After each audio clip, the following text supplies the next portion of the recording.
So today I'm going to call out the 4 biggest myths that you can stop believing right now so that you'll stop spinning around and stop looping around in separation, because your twin flame journey isn't about rules, regulations, or impossible standards that you can't stick to. It's about aligning to your true self. And when you do, union becomes inevitable. Inner union creates outer union. So myth number 1 is you have to stop thinking about your twin flame. This one is impossible. The more you try to stop thinking about them, the stronger the obsessive nature becomes. Also, the stronger the resistance becomes, because when you're trying to stop thinking about something, you're giving it energy and creating resistance around it. Also, it's not that you are thinking, because you're in a mind-body complex and thinking is just part of the journey, right? Thinking is part of who you are. It's not that you are thinking, it's what are you thinking? So what I want you to do is, when you think you're a twin flame, you need to check your assumptions about them. How do you feel about yourself, and how do you think they feel about you? Check your assumptions when you're thinking. Are they mainly negative? Then you have to fix that part, okay?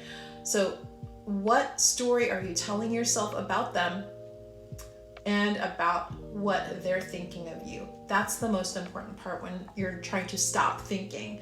You don't have to stop thinking. Just examine what you're thinking, because you and your twin flame are quantum entangled, meaning that what you think shapes the reality that you see in the 3D, okay?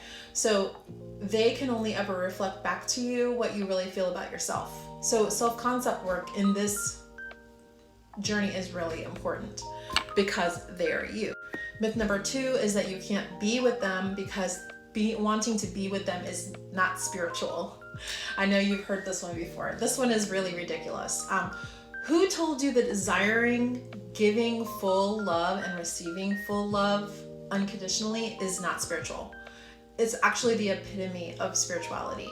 So God, the universe, put the desire to be loved unconditionally and to love unconditionally in you on purpose. So that's the reason for this journey. The reason for this journey is to get rid of all blocks that you have towards love, giving and receiving fully and unconditionally.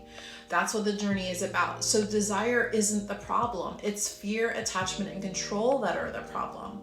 So desire, especially the higher soul's desire that's on the journey, that's a part of the journey, is the journey. So don't be scared of it. Give yourself permission to have the desire.